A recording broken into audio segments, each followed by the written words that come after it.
Apôtre Paul était en train de dire à Timothée qu'il doit souffrir. Moi, je pense qu'être soldat, ce n'est pas quelque chose de facile. Hein? Être soldat, c'est quelque chose de difficile, bien aimé dans le Seigneur. Alors aujourd'hui, j'aimerais parler à un enfant de Dieu que la vie chrétienne n'est pas facile.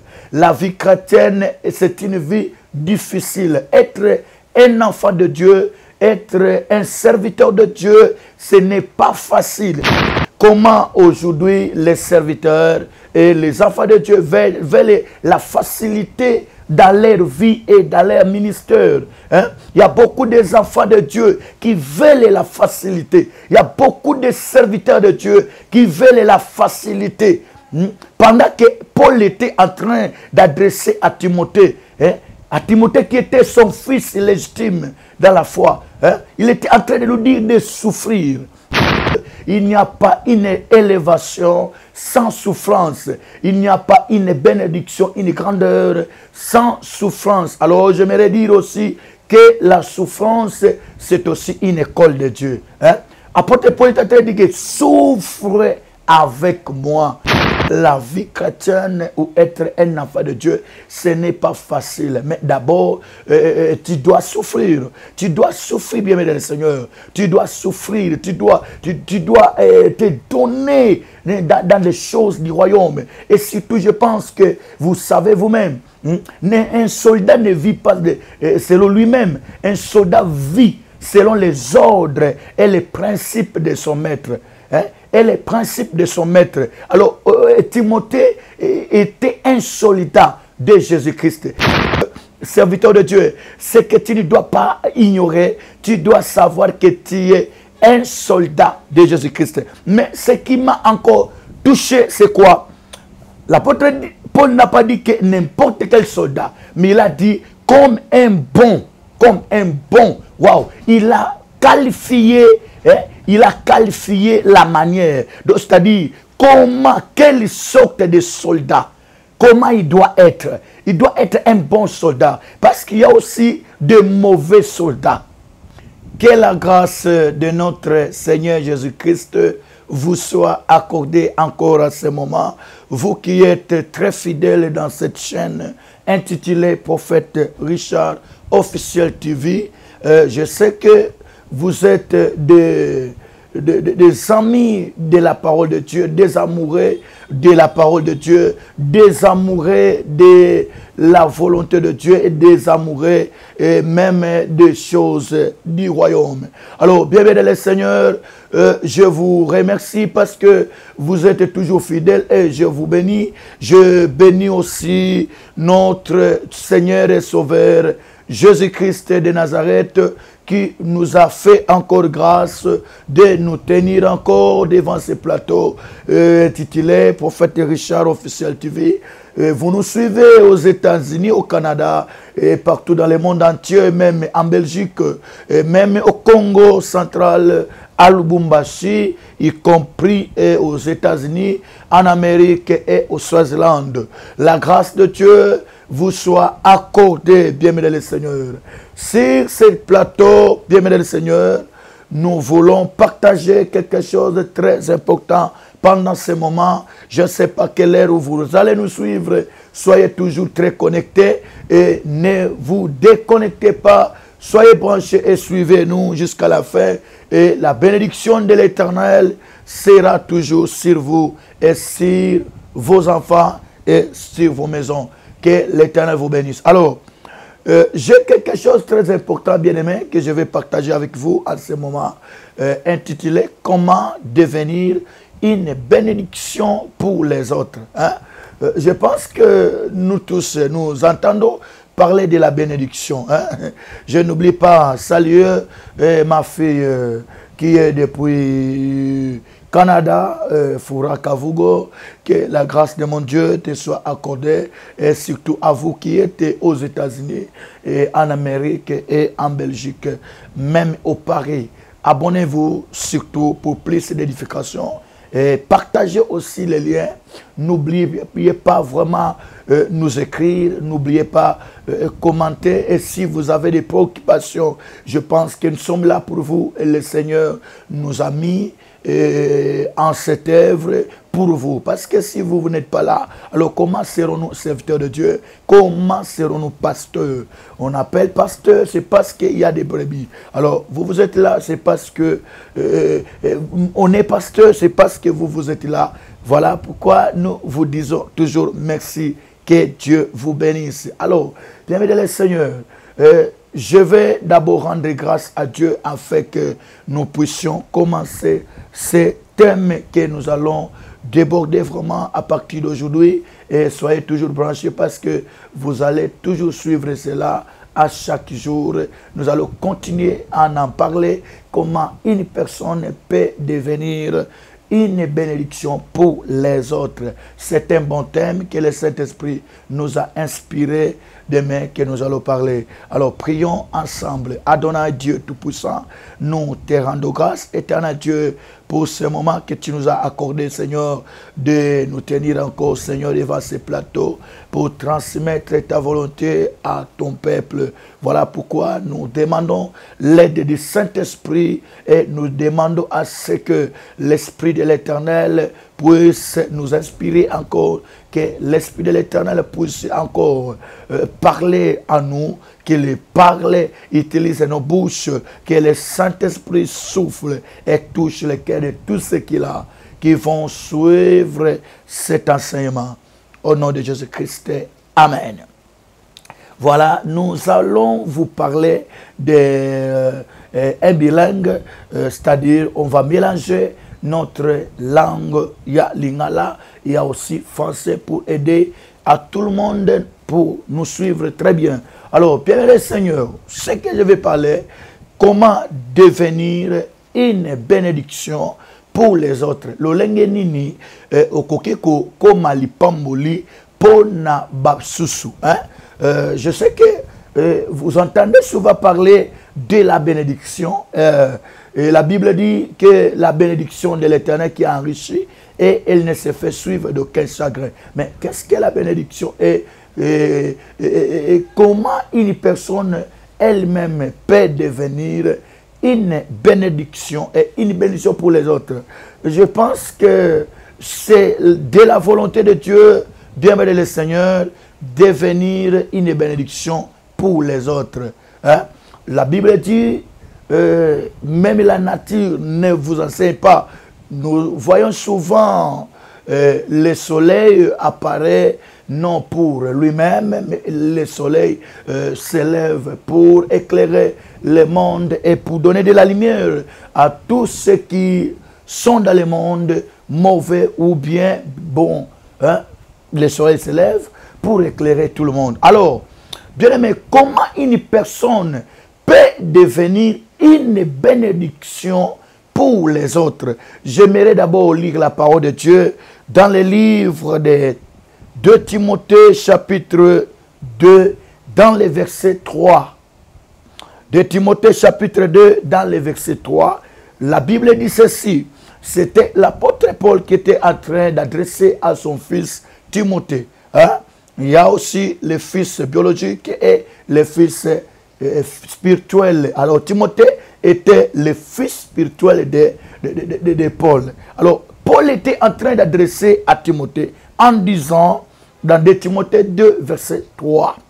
Il dit ceci: souffre avec moi comme un bon soldat de Jésus-Christ. Souffre avec moi comme un bon soldat en Jésus-Christ, ou bien de Jésus-Christ. Bien-aimé de le Seigneur. Apôtre Paul était en train d'adresser à Timothée, Timothée qui était son fils dans la foi, son fils légitime dans la foi. Alors il était en train de dire, Timothée, tu dois souffrir. Waouh, tu dois souffrir avec moi. Tu dois souffrir avec moi comme un bon soldat de Jésus-Christ. Alors, permettez le Seigneur, je pense que vous tous, vous savez, celui qu'on appelle par un soldat. un soldat ou un militaire. Un soldat, c'est quelqu'un qui se charge pour l'intérêt public ou du pays. C'est quelqu'un qui combat pour l'intérêt. C'est quelqu'un qui combat pour l'intérêt public. Et chaque militaire, chaque soldat, il est là pour accomplir la volonté ou bien la mission de son maître ou de son chef. Alors, ici, apôtre Paul était en train de dire à Timothée qu'il doit souffrir. Moi, je pense qu'être soldat, ce n'est pas quelque chose de facile. Être soldat, c'est quelque chose de difficile, bien aimé dans le Seigneur. Alors aujourd'hui, j'aimerais parler à un enfant de Dieu que la vie chrétienne n'est pas facile. La vie chrétienne, c'est une vie difficile. Être un enfant de Dieu, être un serviteur de Dieu, ce n'est pas facile. Alors aujourd'hui, je pense que vous-même, vous voyez comment aujourd'hui les serviteurs et les enfants de Dieu veulent la facilité dans leur vie et dans leur ministère. Il y a beaucoup d'enfants de Dieu qui veulent la facilité. Il y a beaucoup de serviteurs de Dieu qui veulent la facilité. Pendant que Paul était en train d'adresser à Timothée, qui était son fils légitime dans la foi, il était en train de nous dire de souffrir. De souffrir. Bien-aimé dans le Seigneur, j'aimerais parler à un enfant de Dieu. Il n'y a pas une élévation sans souffrance. Il n'y a pas une bénédiction, une grandeur sans souffrance. Alors j'aimerais dire aussi que la souffrance, c'est aussi une école de Dieu. Apôtre Paul est en train de dire, souffre avec moi. Oh, cher enfant de Dieu, chers serviteurs de Dieu, vous qui nous suivez, de partout où vous êtes, tu dois savoir que la vie chrétienne ou être un enfant de Dieu, ce n'est pas facile. Mais d'abord, tu dois souffrir. Tu dois souffrir, bien aimé dans le Seigneur. Tu dois souffrir. Tu dois te donner dans les choses du royaume. Et surtout, je pense que vous savez vous-même, un soldat ne vit pas selon lui-même. Un soldat vit selon les ordres et les principes de son maître. Et les principes de son maître. Alors, Timothée était un soldat de Jésus-Christ. Alors, j'aimerais parler à tous les serviteurs de Dieu. J'aimerais parler à tous les enfants de Dieu qui me suivent de partout dans le monde entier, quel que soit. Vous êtes à Lubumbashi. N'oubliez pas que vous êtes soldats. Vous êtes soldats de Jésus-Christ. Serviteur de Dieu, ce que tu ne dois pas ignorer, tu dois savoir que tu es un soldat de Jésus-Christ. Mais ce qui m'a encore touché, c'est quoi? L'apôtre Paul n'a pas dit que n'importe quel soldat, mais il a dit comme un bon, waouh, il a qualifié la manière, c'est-à-dire quelle sorte de soldat. Comment il doit être? Il doit être un bon soldat. Parce qu'il y a aussi de mauvais soldats. Un bon soldat, c'est qui? Un bon soldat, c'est quelqu'un qui combat pour l'intérêt et selon les lois et les ordres de son maître. Un bon soldat, c'est quelqu'un qui suit les ordres, qui combat, qui suit les ordres de son maître. Là, c'est un bon soldat. Mais quand un soldat ne suit pas les principes de son maître, il n'est pas un bon soldat. Alors, l'apôtre Paul était en train d'adresser à Timothée qui doit souffrir comme un bon soldat. Oh, posez-vous la question, suis-je un bon soldat de Jésus-Christ ou bien je suis un mauvais soldat de Jésus-Christ? Bien-aimé le Seigneur, il y a de ceux-là qui souffrent dans l'œuvre de Dieu comme des mauvais soldats. Il y a de ceux-là qui souffrent dans la vie chrétienne comme des mauvais soldats. Mais j'aimerais dire à celui-là ou à celle-là qui souffre comme un bon soldat dans la vie chrétienne ou bien dans son ministère. Si tu souffres comme un bon soldat de Jésus-Christ, attends-toi à la gloire, attends-toi à la bénédiction. La Bible dit, quand je vois dans le livre de Matthieu, chapitre 5, dans le verset 11, comme ça, la Bible dit ceci: « Heureux serez-vous lorsqu'on vous outragera, lorsqu'on vous persécutera, lorsqu'on vous dira toutes sortes de mal à cause de moi. Waouh! Je suis heureux parce que si on me combat, c'est parce que on me combat pour Jésus. Hein? Mon combat n'est pas un combat de mal, n'est pas un combat peut-être de vol ou bien d'un faux témoignage. Mais si je souffre pour Jésus, je suis heureux. Alors, à tout serviteur de Dieu qui souffre pour Jésus comme un bon soldat, tu dois savoir que tu es heureux. Tu dois savoir que la bénédiction de l'Éternel te sera accordée. Alors, si toi tu souffres pour ton mauvais comportement, pour ta mauvaise conduite, tu dois changer. Tu dois changer. Parce qu'il y a de ceux-là qui souffrent, étant être appelés chrétiens, étant être appelés enfants de Dieu, mais tu es dans le mal. Hein? Étant être appelé serviteur de Dieu. Aujourd'hui, tu peux te retrouver dans une situation difficile. Écoutez-moi, Joseph était un bon soldat de Dieu. Hein? Mais Joseph a souffert. Hein? Joseph n'a pas souffert pour ses mal, pour ses péchés. Il a souffert à cause de la justice. Il a souffert, il a été persécuté, trahi et haï même par ses frères, vendu, rejeté de la famille. Mais bien aimé, comme il a souffert à cause de Dieu, comme il a souffert comme un bon enfant de Dieu, Joseph a vécu la gloire de Dieu. Joseph a vécu la rémunération de la souffrance d'un bon soldat. Alors, j'aimerais parler à un enfant de Dieu qui souffre à cause de la justice, qui souffre étant qu'un bon soldat. La gloire de l'Éternel t'attend. Hein, avant que cette année termine, la bénédiction de l'Éternel s'approche. Comme dit Esaïe. Hein, Esaïe dit ceci: la gloire de l'Éternel et la lumière, ta lumière arrive. Hein. Je me te parler qu'il y a une bénédiction qui arrive. Il y a une gloire qui arrive. N'abandonne pas. Un bon soldat n'abandonne pas. Un bon soldat ne se débarrasse pas des affaires publiques. Un bon soldat, il est toujours persévérant. Et un vrai soldat, c'est quelqu'un qui meurt avec son arme. Hein? Un soldat meurt toujours avec son arme. Oh, je mourrai chrétien. Je mourrai dans la parole. Je mourrai pour la parole. Je mourrai chrétien. Hein? Chrétien jusqu'à la mort. Mon frère, sois chrétien jusqu'à la mort. Ma soeur, sois chrétien jusqu'à la mort. N'abandonne pas Jésus. N'abandonne pas la justice. N'abandonne pas la parole de Dieu. Oh, attache-toi à Dieu toujours. Persévérant. Même si tu es haï, même si tu es combattu, la Bible dit dans toutes ces choses, nous sommes plus que vainqueurs par celui qui nous a aimés. Hein? Jésus t'aime, même si tu es malade aujourd'hui, même si tu manques quoi manger. Je vais te parler que la Bible dit souffre comme un bon soldat de Jésus-Christ. Waouh! Si tu souffres comme un bon soldat de Jésus-Christ, j'aimerais t'annoncer tant qu'un prophète que la gloire de l'Éternel arrive. Alors, apôtre Paul était en train d'éveiller la conscience de Timothée. Hein? Il n'a pas voulu que Timothée puisse souffrir comme un mauvais soldat. Hein? Il y a des mauvais soldats chers, bien-aimés. Il y a des mauvais soldats de Jésus-Christ.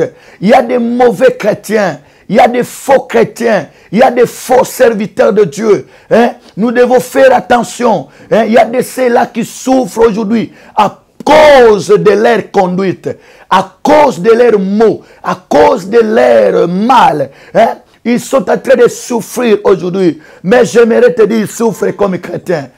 Si tu souffres comme un vrai chrétien, la bénédiction de Dieu t'attend. Et resserrez-toi, et resserrez-vous lorsqu'on vous persécutera. Est-ce que es-tu persécuté à cause de la justice? Es-tu persécuté à cause de Dieu? Es-tu persécuté à cause de la parole de Dieu? Hein? Comment devenir une bénédiction pour les autres? Pour devenir une bénédiction pour les autres, tu dois accepter souffrir comme un bon soldat de Jésus-Christ. Tu dois accepter souffrir comme un bon soldat, comme un bon défenseur de l'évangile. Si je souffre comme un bon soldat de l'évangile, la gloire de l'Éternel sera sur moi. La gloire de l'Éternel sera ton partage. Si tu souffres comme un bon défenseur de la parole de Dieu, un bon défenseur de Jésus-Christ, nous devons être des défenseurs du royaume des cieux. Défends le royaume des cieux, défends ton roi, défends Jésus-Christ bien-aimé, défends, témoigne-les, même dans la souffrance, même si tu manques quoi manger, même si tu manques quoi t'habiller, mais tu dois témoigner Jésus. Alors, bien-aimé, toutes les souffrances que nous sommes en train de subir dans la justice, ça compte. Notre Seigneur les voit. Notre Dieu les voit. Le Seigneur ne t'abandonnera pas. Il te connaît. Il te connaît de toutes les souffrances que tu es en train de vivre à cause de la justice. Toutes les souffrances que tu es en train de subir à cause de la parole de Dieu. Sois persévérant, je t'assure. Le Seigneur te bénira. Le Seigneur te bénira. Sois une bénédiction pour les autres. Bien-aimé dans le Seigneur, souffre, sois un défenseur. Écoutez, ce que Jésus-Christ a dit en allant, après sa résurrection, Jésus a dit à ses disciples, ne vous éloignez pas vite de Jérusalem, mais attendez, ce que le Père a promis. Parce que dans peu de temps, vous recevez une puissance. Le Saint-Esprit surviendra sur vous et vous serez mes témoins. Alors, bien-aimé Seigneur, comment être témoin de Jésus-Christ? Nous devons témoigner. Tout enfant de Dieu qui a reçu le Saint-Esprit, tout serviteur de Dieu qui a le Saint-Esprit, il doit être un bon témoin de Jésus-Christ. Tu ne peux pas témoigner Jésus sans avoir son esprit.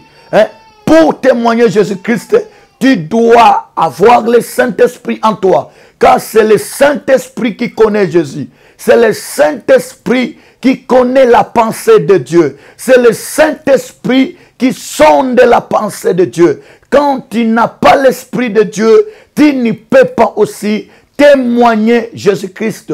Pour témoigner Jésus, tu dois avoir le Saint-Esprit. Tu dois avoir le Saint-Esprit. Si tu as le Saint-Esprit, c'est le Saint-Esprit qui connaît mieux Jésus.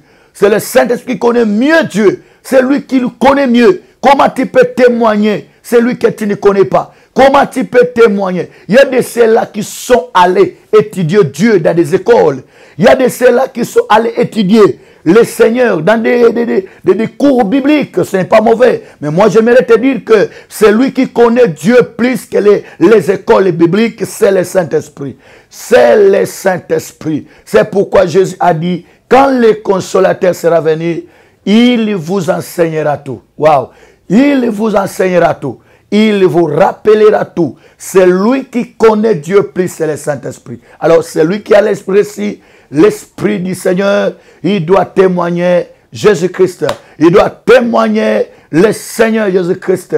Je ne sais pas, tu as reçu quel esprit, mais si du moins tu as reçu le Saint-Esprit, va témoigner Jésus-Christ, va souffrir pour Jésus, va évangéliser, va parler de Jésus, même à l'école, au boulot, partout tu es, parle de Jésus, parce que tu as reçu un esprit de témoignage.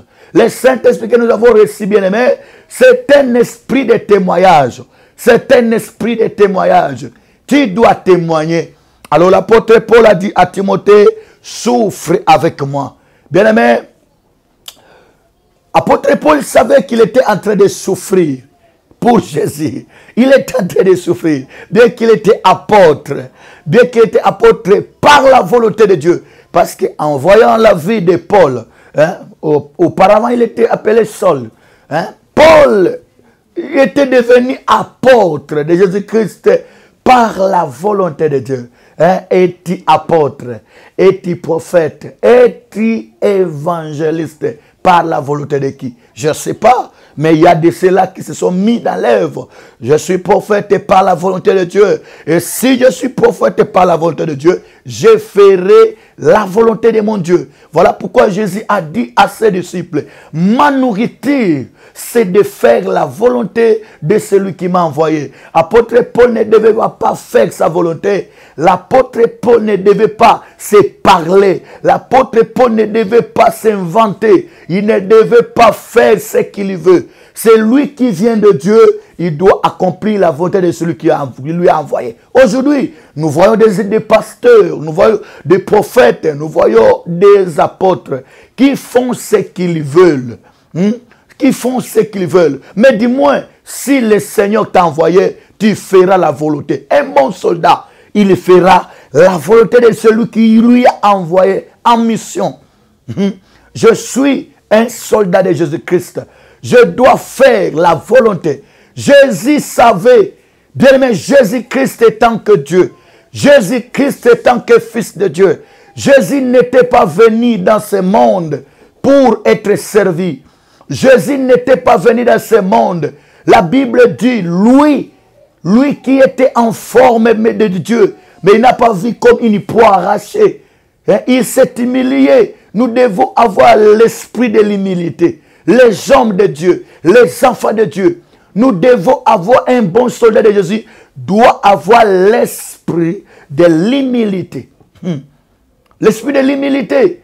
Jésus était venu dans ce monde non pour être servi. D'ailleurs, il a dit, il était venu pour servir.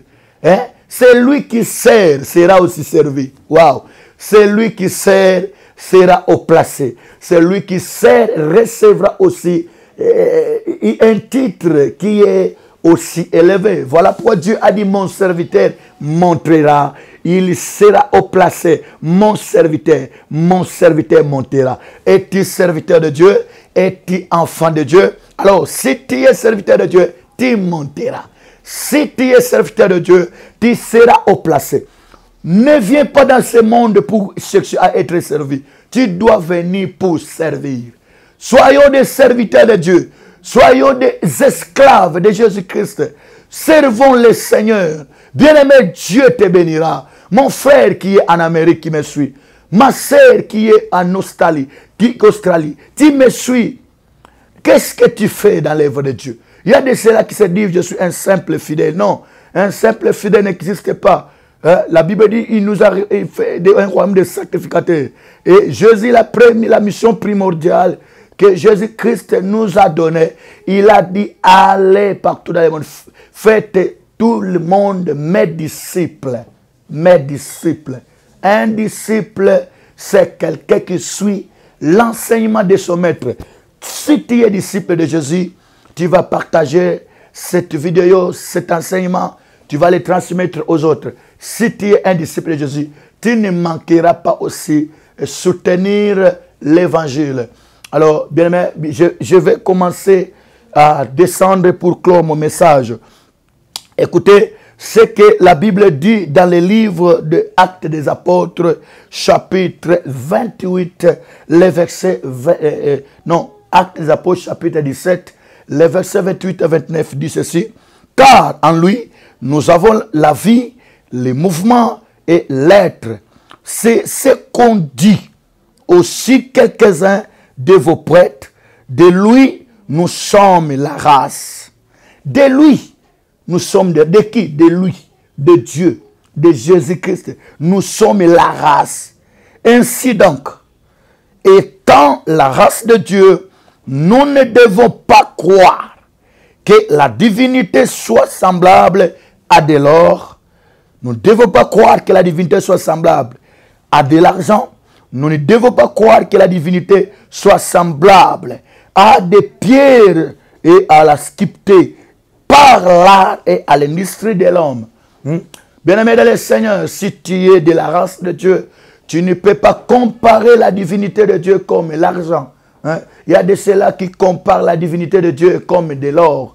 Il y a de ceux-là qui comparent la divinité de Dieu comme de l'argent. Il n'y a rien que tu peux comparer à la divinité de Dieu. Si du moins tu es de la race de Dieu, tu dois honorer la divinité de Dieu. Tu dois voir la grandeur de la divinité de Dieu. Ne compare pas la divinité de Dieu à des choses périssables. Tu ne peux pas comparer la divinité de Dieu aux richesses terrestres. La Bible dit ceci. N'aimez point le monde ni les choses qui sont dans le monde. Bien-aimé dans le Seigneur, tu dois savoir différencier. Ne compare pas Dieu avec des choses périssables. Ne compare pas les choses de Dieu avec de l'or. Ne compare pas les choses de Dieu avec de l'argent. Ne compare pas les choses de Dieu avec ton travail. Il y a de ceux-là qui aiment leur travail plus que Dieu. Il y a de ceux-là qui aiment leur mari plus que Dieu. Il y a de ceux-là qui aiment, excusez-moi, le sexe plus que Dieu. Il y a de ceux-là qui aiment les choses du monde plus que Dieu. Mais la Bible nous dit, étant que la race de Dieu ne comparait pas la divinité de Dieu aux choses du monde. Que l'Éternel vous bénisse. Bien-aimés, n'oubliez pas de vous abonner parce que c'est un enseignement que nous allons toujours continuer. Tu vas nous suivre chaque jour. Aujourd'hui, je n'ai fait que l'introduction, mais je sais que ça va bénir beaucoup de gens. Commentez, écrivez-nous et puis partagez pour aider un plus grand nombre de serviteurs, des enfants de Dieu qui ne savent pas ce qu'ils sont. Partagez cet enseignement et ça va vous bénir. Partagez dans ta famille, à tous vos contacts. À tous vos contacts. Partagez, même dans les WhatsApp, sur Instagram, Facebook, TikTok. Le Seigneur ne manquera pas à te bénir. C'était l'homme de Dieu, le prophète Richard, autrement dit la machine de l'Éternel. Les numéros, je pense que c'est affiché au bas de votre écran. Et je peux aussi vous en donner. C'est le plus 243 83 50 11 968. C'est le numéro du prophète Richard. Je sais que vous ne manquerez pas de préoccupations. Écrivez-nous, appelez-nous et le Seigneur ne manquera pas à vous bénir. Ciao, ciao. Que Dieu vous bénisse.